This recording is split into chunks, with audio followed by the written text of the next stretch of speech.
उदालगुरि जिल्लानि भेरगाव उटमारि गामिनि अजित डेकाखौ मैया माखासे रायजो राजाया सोंखारिनायखौ लानानै फिन अजित डेकानि बिबुंथि। आसाम सोरखारनि बिथांखिजों नखर नखर रेशन कार्डनि गेजेरजों सोरखारनि थिखानानै होनाय बायदि माइरं मोनाखै होननानै माखासे खौराङाव नंखाय बाथ्रा फोसावदों होननानै फोरमायदों कन्ट्रेल गलानि बिगोमाया।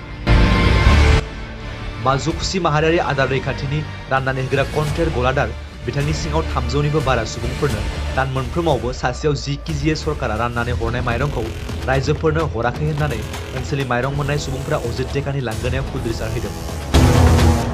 नाथाय थार खोथाया बेनोदि बेबायदि सोरखारनिफ्राय माइरंआ दानसेयाव 2 बार फैयो आरो दानसेयाव माइरंखौ 2 बार होनाय जायो होननानै फोरमायदों आरो सानसेबो रावनोबो होआलासिनो थायाखै होननानै फोरमायो माजुखुसि माहारियारि आदार रैखाथि राननानै होग्रा उटमारि गामिनि अजित डेका बिथाङा। बे सोरखारि माइरंखौ रानना होनाय होयिखौ लानानै सानैसो दुथां आखुनि सुबुंफ्रा गलादार अजित डेकानिफ्राय 50,000 रांबो दाबि खालामदोंमोन होननानै फोरमायबावो कन्ट्रेल गलादार बिथाङा। जाय सुबुङा माहारियारि आदार रैखाथि राननानै होग्रा गलादार अजित डेकानिफ्राय 50,000 रां दाबिदोंमोन बे दुथांखौ आयेननि राहाबो लानाय जागोन होननानै खौरांगिरिफोरनि सिगाङाव फोरमायदों बिथाङा। माजुखुसि माहारियारि आदार रैखाथिनि गाहाय नेहाथारि आरो ओनसोलनि बैसोगोरा सुबुंजों लोगोसे गोबां रायजो राजाया खौरांगिरिफोरनि सिगाङाव फोरमायदों दि अजित डेकाया दान मोनफ्रोमबो साफ्रोमनोबो 10 केजियै माइरं राननानै हरगासिनो होननानै। মোৰ নাম শ্ৰী অজিত ডেকা। মই মাজিকুছি সমবায় আণ্ডাৰত উটমাৰী গাঁৱৰ এজন এজেণ্ট হয়, দোকানী হয়। মোক যোৱাকালি হঠাৎকৈ কিছুমান সাংবাদিকে আহি আৰু কেইজনমান ব্যক্তি মহিলা লৈ আহিনে মোক ফটো চটো মাৰি লৈ যায়।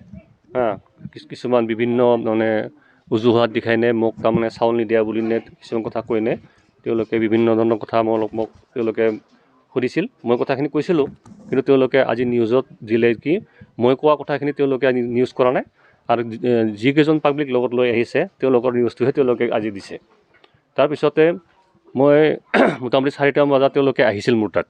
অহাৰ পিছত মোটামুটি ৰাতি 11টামান বজাত মোৰে ভতিজা ল'ৰা হয়, পাছত গাঁৱৰে এজন ল'ৰা তেওঁলোকে লগ কৰিছিল যে সাংবাদিকবিলাকক তাতে যিকেইজন আহিছিল ইয়াত তেওঁলোকক লগ কৰিছিল। লগ কৰোঁতে তেওঁলোকে 50,000 টকা তাক খুজিছিল। তাৰপিছত মোক ৰাতি 11টা বজাত আহিনে তেওঁলোকে মোক কথাটো জনাইছে। এই ল'ৰাটোৱে আমাৰ ভতিজা ল'ৰাটোৱে কৈছে যে 50,000 টকা লাগে তেওঁলোকে খুজিছে। তাৰপিছত মই ক'লো মই পইচাও নিদিওঁ, একোতো মই কোনো দুৰ্নীতি কৰা নাই। মই ৰাইজক যি মাল দিব লাগে মই ঠিকমতে ৰাইজক মই দি আছোঁ। মোৰ প্ৰমাণ আছে, কাৰ্ড আছে, এইবিলাক গোটেই আছে, আপোনালোকে চাব, চাই লওক। এই আছে মই মাহৰ মাল মাহে মাহে দি আছোঁ। আমাৰ এটা ছিষ্টেম আছে আমাৰ মাজিকুছি সমবায় সমিতিৰ, যিহেতু 1 মাহত 2টা কোটাকৈ আমাক চাউল দিয়ে, কিন্তু একবাৰতে নিদিয়ে। 2টা কোটাকৈ দিয়ে। আমি যেনিবা প্ৰথমতে 5-6 তাৰিখ পাওঁ, তাৰপিছত আকৌ সিফালে 20 তাৰিখ 25 তাৰিখ আহে। কিন্তু আমি একেবাৰে আমাক চাউলটো নিদিয়ে, 2টা কোটাত আমাক চাউলটো দিয়ে। সেইটোকে মানুহে ভুল বুজি লৈছে। আমাৰ ওচৰতে চিউনি বুলি এটা সমবায় আছে, তাতে তেওঁলোকে একেবাৰে চাউলটো 2টা কোটা চাউল দিয়ে। কিন্তু মোৰ নিয়াৰেষ্ট হয় চিউনি সমবায় আৰু মোৰ গ্ৰাহক আৰু গ্ৰাহকবিলাক তাই ওচৰা ওচৰি। আৰু তেওঁলোকে ক'ব বিচাৰে কি তেওঁলোকে 2টা কোটা একেলগে দিয়ে, কিন্তু আমাৰতো 2টা কোটা একেলগে নিদিয়ে, দুটা পাৰ্টত দিয়ে। এটা মাহতে দুটা দিয়ে, কিন্তু তেওঁলোকে বুজি নাপায় এইটো কথা যে তেওঁলোকে একেবাৰে 4জন মানুহ হ'লে 5 কেজিকৈ 20 কেজি হয়, তেওঁলোকে 40 কেজিকৈ পাওঁ বুলি আমাক ধৰে। সেইবিলাক কথাই তাৰমানে ৰিমাৰ্ক হৈছে। হোৱাৰ পিছত লাষ্টত মোক সেইটো কথাকে যোৱাকালি সিহঁতে কোনো মোৰ লগত আলোচনা নকৰা কৰি, বিভাগীয় কৰ্তৃপক্ষৰ লগত কোনো ধৰণৰ আলোচনা নকৰা কৰি, ছাপ্লাই ডিপাৰ্টমেণ্টৰ লগত কোনো ধৰণৰ আলোচনা নকৰা কৰি বা মোৰ লগত কোনো ধৰণৰ আলোচনা নকৰা কৰি বা সমবায়ত আমাৰ অফিচত চেয়াৰমেন ছেক্ৰেটাৰী থাকে তেওঁলোককো কোনো ধৰণৰ জনোৱা নাই। কিন্তু মোক হেয় প্ৰতিপন্ন কৰিবৰ কাৰণে তেওঁলোকে ঠাট্টা কৰিবৰ কাৰণে তেওঁলোকে যোৱাকালি মোক তেনেকৈ হঠাৎকৈ 4টা বজাত আহিনে তেওঁলোকে মোৰ ঘৰত আহি ফটো চটো মাৰি লৈ গৈছে। মই তেওঁলোকক কৈছিলোঁ কথাখিনি গোটেই নিউজত, এই চেনেলত কৈছিলোঁ, কিন্তু তেওঁলোকে মোৰ কিবাটো দিয়া নাই, মোৰ নিউজটো তেওঁলোকে দিয়া নাই। মোৰ নিউজটো কিয় নকৰিলে তেওঁলোকে? তেওঁলোকে ডাইৰেক্ট তেওঁলোকে কোৱা কথাখিনিহে তেওঁলোকে শুনিনে তেওঁলোকে আজি নিউজত দি দিছে। গতিকে মই সেইটো দুখ পাইছোঁ। আৰু মোৰ লগত ৰাইজ আছে, গাঁৱত পাব্লিক আছে, আহিছে, তেওঁলোকক সুধিলে তেওঁলোকে ক'ব যে তেওঁলোকে চাউল মাহে মাহে পাইছেনে নাই, তেওঁলোকে নিজে ক'ব এইখিনিয়ে। আৰু ইয়াৰ লগতে মই এটা কথা ক'ব বিচাৰিছোঁ, যিহেতু মোক মানসিকভাৱে তেওঁলোকে বহুতখিনি যোৱাকালি ক'ব গ'লে হেডেক দিছে, মই বহুত লাজ পাইছোঁ। কাৰণ কোনো প্ৰমাণ নোহোৱা কৰি তেওঁলোকে এইবিলাক নিউজ কৰি মোক হেয় প্ৰতিপন্ন কৰিবৰ কাৰণে যিবিলাক মেছেজ তেওঁলোকে আজি কিবা কৰিলে, প্ৰচাৰ কৰিলে, সেইটো কাৰণে মই আইনৰ সহায় ল'বৰ কাৰণে বাধ্য হ'ম। কোনে আপোনালোকক হেৰি কৰিছিলে? মই এনে নাম জানা মতে ৰাজীৱ মহন্ত বুলি শুনিছোঁ, সাংবাদিক বোলে তেওঁ। তেখেতে পইচা বিচাৰিছিল? তেওঁ মোক কোৱা নাই, মোৰ ভতিজা ল'ৰাক কৈছিল। কিমান দাবী কৰিছিল? 50,000 টকা। তাৰপিছত মোক মানে ৰাতি আহিনে মোক ভতিজা ল'ৰাটো আহিনে কৈছে, আৰু তাৰ লগত আৰু এজন ল'ৰা আছে, মই সেইটো নকওঁ, নামটো নকওঁ দিছোঁ দে, কিন্তু পূৰা সাক্ষী আছে। তেখেতে ডিভাইড কৰে ৰাজীৱ মহন্ত? মই সেইটো মই গম নাপাওঁ কোন চেনেলত কৰে। তেওঁলোকে 5-6জনমান আহিছে, 5-6জনমান আহিছিল। আপুনি কি ব্যৱস্থা ল'ব? এতিয়া মই আইনৰ ব্যৱস্থা ল'ম, মোৰতো উপায় নাই, কাৰণ আইনৰ ব্যৱস্থা ল'বই লাগিব, কাৰণ মোৰ প্ৰমাণ আছে। আপোনালোকক দেখাইছোঁৱে, ইতিমধ্যে কাৰ্ডখন মই দেখাইছোঁৱে, চাউল দি আছোঁ, মই মাহে মাহে চাউল দি আছোঁ। আৰু আমাৰ ৰাইজ আছে, ৰাইজে দিব, এতিয়া তাৰ উত্তৰ দিব, তেওঁলোকে সুধিব পাৰে আপোনালোকে। ৰাইজে কৈছে একদিনতে দুবাৰ চাইন কৰি ৰাখে বুলি কৈছে। সেইটো ক্ষেত্ৰত মই ক'ম কি জানা, যদি তেওঁলোকে যদি চাউলেই পোৱা নাই তেতিয়াহ'লে কিয় কাৰ্ডত চাইন কৰিব দিছে? তেওঁলোকে লগে লগে ক'ব লাগিছিল যে আমি চাউল নাপোৱাকৈ আপুনি কিয় চাইন কৰিছে বুলি ক'ব লাগিছিল, নহয় জানো? তেওঁলোকৰ কি মুখ নাই নেকি? তেওঁলোকে ক'ব নোৱাৰে নেকি? তেওঁলোকে যদি 5 মাহ মানে কৈ আছে 5 মাহ ধৰি চাউল আমাক দিয়া নাই, 5 মাহ ধৰি চাউল যদি পোৱাই নাছিল, তেওঁলোকে লগে লগে কথাটো আমাক কিয় কোৱা নাছিল? বা বিভাগীয় কৰ্তৃপক্ষ আছে, আমাৰ ছাপ্লাই ডিপাৰ্টমেণ্ট আছে, আমাৰ ইফালে সমবায় আছে, তাত চেয়াৰমেন ছেক্ৰেটাৰী থাকে, তেওঁলোকক জানে কথাখিনি অৱগত কৰিব লাগিছিল। এতিয়া তেওঁলোকে এইবিলাক কথা কিয় মানে অনাগত মানে ইমান 5 মাহৰ পিছত মানে অনৰ্থক কথাবিলাক কৈনে কিয় এইবিলাক মানে বিচলিত কৰিব মোক বিচাৰিছে, মই এইটো নাজানো। কোনোবা ব্যক্তিগত স্বাৰ্থভাৱে কিবা ক'ব পাৰে, থাকে, প্ৰত্যেক গাঁৱতে থাকে, নিজৰ ব্যক্তিগত মানে আক্ষেপ থকা মানুহ থাকে, বেয়া পোৱা মানুহ থাকে। সেনেকুৱা কিছুমান বস্তু তাৰমানে মোৰ ওপৰত সিহঁতে হেয় প্ৰত্যুপন্ন কৰিবৰ কাৰণে এইবিলাক কাম কৰা বুলি মই মানে উপলব্ধি কৰিছোঁ। আৰু সেইটোৱে। আৰু এটা কথা, তেওঁলোকে আজি নিউজত কৈছে মোক বস্তা বস্তাই চাউল বিক্ৰী কৰা বুলি কৈছে। মই ডাইৰেক্টলি কৈছোঁ, যোৱাকালি তেওঁলোকে এতিয়া সাক্ষাৎ লওঁতে কৈছে, এজন ল'ৰাই, আমাৰ গাঁৱৰে ল'ৰাজনে কৈছে, নৱ কুমাৰ বড়ো নাম তাৰ, সি কৈছে বস্তা বস্তা চাউল বিক্ৰী কৰে। মই তেতিয়া লগে লগে ৰাইজৰ আগত সুধিছিলোঁ কি প্ৰমাণ আছে মই চাউল বিক্ৰী কৰাটো, তাৰ প্ৰমাণ থাকিব লাগে বুলি মই কৈছিলোঁ। নাই, আমি শুনা পাইছোঁ নহয়, এই আমুকে আনিছে, কিবা লক্ষীন্দ্ৰ বড়ো বুলি আনা বুলি কৈছে, আকৌ লক্ষীন্দ্ৰ বড়োৱে চাউলটো মোৰ পৰা অনা নাই নে? তেওঁ তাৰমানে ডাইৰেক্টলি কথাটো কৈছে যোৱাকালি।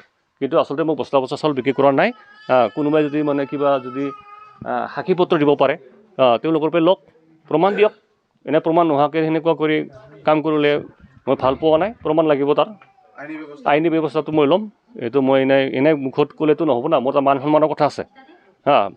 নোহোৱা কামবিলাক এনে কিয় তেওঁলোকে মানে এইবিলাক ওলাব লাগে, তাৰ প্ৰমাণ লাগিবতো। আমাৰ ডিপাৰ্টমেণ্ট আছে, আমাৰ ডিপাৰ্টমেণ্টে তেওঁলোকে ইনকুৱাৰী কৰক। কালি আহিনে তেওঁলোকে সাংবাদিকবিলাকে আহিনে কমচে কম মোৰ কাগজ পত্ৰ চাব লাগিছিল। তেওঁলোকে কোনো কাগজ পত্ৰ নোচোৱাকৈ আহি একদম ডাইৰেক্টলি সিহঁতে কেমেৰা কৰিছে, কিবা কৰিছে, আৰু শিকাই লৈ আহিছে মানুহকেইটাক। কেতিয়াবা নিৰ্দিষ্ট মাইকী মানুহক শিকাই লৈ আহিছে যে জাইকি মাৰি আমি নিউজ কৰিম, তাত নিউজত এনেকৈ কবি, এনেকৈ কবি বুলি ডাইৰেক্টলি তেওঁলোকে কিবা কৰিছে। আচলতে মোক অলপমান লৈছে, কথা সুধিছে, মই কৈছোঁ, কিন্তু মোৰ নিউজটো তেওঁলোকে আজি দিয়া নাই। গতিকে মই সেইটো দুখ পাইছোঁ, কাৰণ মোৰ কথাখিনিকো শুনিব লাগিবতো। একপক্ষীয়ভাৱে এজন মানুহৰ এখন তালেতো নাবাজেতো, দুখন তালেহে বাজে। গতিকে মোৰ তালখনকো তেওঁলোকে চাব লাগিছিল, মোকো ক'ব দিব লাগিছিল। তেওঁলোকে মই ক'ব লগা কথাখিনি তেওঁলোকে দেখুৱাব লাগিছিল আজি কমচে কম, কিন্তু তেওঁলোকে দেখুওৱা নাই। গতিকে মই আইনৰ ব্যৱস্থা ল'ম, ইমানে। নমস্কাৰ, মোৰ নাম ৰূপালী বড়ো, মই এইখন গাঁৱৰে হয়। আমি এইখন কণ্টলৰ দোকানত চাউল পাওঁ, কিন্তু আমি একো ভেজাল পোৱা নাই এতিয়ালৈকে। আমি মাহে মাহে চাউলটো পাওঁ, এটা মাহত 2 কাটাকৈ পাওঁ। আৰু এতিয়া যোনজন ল'ৰাই কালি তাৰমানে নিউজ লাইভৰ হেৰি লৈ আহিছে, সেইজন ল'ৰাই তাৰমানে চাইন লৈছে আৰু মানে মিডিয়াৰ হেৰি দিব লাগে বুলি, চাউল কাৰ্ড পোৱা বুলি চাইন লৈছে। আমি কিহৰ লৈছে নাজানো, এইটো সেনেকৈ লৈছে, কিন্তু আমি একো অসুবিধা পোৱা নাই। ডিচি দিম বুলি কৈ কিনে চাইনটো লৈ গৈছে, এতিয়া কি মিছা কথা কৈ কিনে লৈ গৈছে চাইনটো। এটা অভিযোগ উত্থাপন হৈছে, তেখেতে চাউল নিদিয়াকে চাইন মাৰে বুলি যিটো কথা ওলাই আছে, বাতৰিটো ওলাইছে। আমি এইটো সঁচা নহয়, এইটো মিছা। আমি 2 কাটাকে পায়ে থাকোঁ মাহে, আৰু আমি চাউলটো পাই থাকোঁ মাহে মাহে, চাইনটো দি কিনে চাউলটো লৈ যাওঁ, সেনেকৈ আৰু আমি এতিয়ালৈকে একো হৈ গৈছে। নৱ বড়ো বুলি কয় এজন ল'ৰাই কৈছে, সি তাৰমানে এমাহত 1 কাটাকে দে বুলি কৈছে। আমি 2 কাটাকে পাই থাকোঁ মাহত, একো আমি ভেজালেই পোৱা নাই এতিয়ালৈকে। আমি বহুত দুখ পাইছোঁ আৰু পাইছোঁ। তাৰমানে আমাক চাউলখিনি 2টা কিস্তিত ইছ্যু কৰে। মানে প্ৰথমে NFS চাউলটো দিয়ে, তাৰপিছত নেক্সট মানে PMGKY চাউলখিনি দিয়ে। মানে এতিয়া যি দেখা পাইছোঁ, নিউজটো দেখা পাই পেলাই গম পালোঁ যেনিবা তাৰে মহিলা কেইজনী তাৰমানে মানে বুজোতে অলপ ভুল হৈছে। আৰু আমি চাউলখিনি আমি মাহত 2টা কিস্তি দিওঁ, আৰু তেওঁৰ মানে নিয়াৰেষ্ট মানে সমবায়, তেওঁলোকে মানে এটা কিস্তিতে 2টা কোটাখিনি দিয়ে। তেওঁলোকে মানে 4জন হ'লে 20 কেজি 40 কেজি পায়, আমাৰতো মানে পাৰ্টত পায়। 20 কেজি আৰু পিছত 20 কেজি দুটা কেজি পায় আৰু তেনেকুৱা মানে সেইটোৱে সমস্যা হৈ আছে বৰ্তমান যি দেখা পালোঁ দুবাৰত দিছে দুটা কিস্তি দিছে আমাক ঠিক সময়ৰ পৰা ঠিক তেনেকৈ দিয়ে দুটা কিস্তিত চাউল দিয়ে সেইমতে মানে তেখেতে যেনেকৈ দিব লাগে ঠিক তেনেকৈ দি আছে তেওঁৰতো কোনো আমি ভুল দেখা নাই সেইটো মিছা সম্পূৰ্ণ মিছা এতিয়া আমি কাট চাই আমি ইয়াৰ মানে পাব্লিক অপিনিয়ন মানে গমেই পাইছোঁ এতিয়া আমিও চাইছোঁ মানে কোনে কি পাইছে কি পোৱা নাই কাট চেক কৰিছোঁ মানে এতিয়া অজিত দা ঠিকে আছে ভুৱা অভিযোগ যিখিনি অভিযোগ আছে ভুৱা অভিযোগ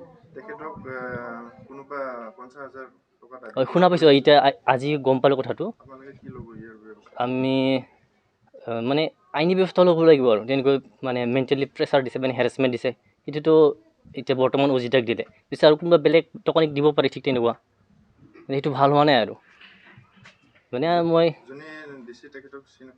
চিনাক্ত মানে এতিয়া কি নাম ক'লে বা মানে মই ভালকৈ নাজানো তেখেতৰ কথা মানে আছে চিনি পোৱা মানুহ আছে ঠিক তেনেকুৱা এইটো মানে অজিত বা ব্ৰহ্মৰ মানে সমবায় চাউলৰ কেলেংকাৰী হৈছে কিন্তু মই জানো তেখেত এজন শিক্ষকৰ ল'ৰা আৰু তেখেতৰ ফিজিকেল ষ্ট্ৰাকচাৰটোৱে ভাল হয় আৰু আমি জানাতো ইমান হোৱা বুলি আমি গম নাপাওঁ কাৰণ যিহেতু মই মাজিকুছি সমবায়ৰ অন্তৰ্গত এখন সমবায়ৰে মানুহ হয় আমি দুটা কটা চাউল পাওঁ কিন্তু এজ পাৰ পপুলেশ্যন পেটাৰ্ণছত আমি 5 কেজিকৈ পাওঁ আমাৰ 3টা পৰিয়াল 15 কেজি পাওঁ কোনোবা 20 কেজি পায় কোনোবা 25 কেজি পায় এইটোতো ফেক্টৰ নহয় তেওঁলোকৰ অসুবিধা আছে কাৰণে তেওঁলোকে দুইবাৰ দিয়ে আৰু এইটো কথা আপোনালোকে মোক সোধাতকৈ আমাৰ সমবায়ৰ চেয়াৰমেন আছে তেখেতক সুধিলে গোটেই ক্লিয়াৰ কাটটো হৈ যাব তো ইমান আৰু জেঙত যোৱাটো মই ভাল পোৱা নাই হয় চেয়াৰমেন আছে আপোনালোকে সোধক চেয়াৰমেনটো আৰু মিছা কথা নক'ব আৰু ইনকুৱাৰী আহি পেলাই আমাৰ মাজিকুছিটো তেওঁলোকে সুধিলে গম পাব গোটেইখিনি কথা তো ইয়াতে আৰু কিছু আৰু পলিটিকেল কনফাৰেঞ্চ থাকিব পাৰে মোৰ এটা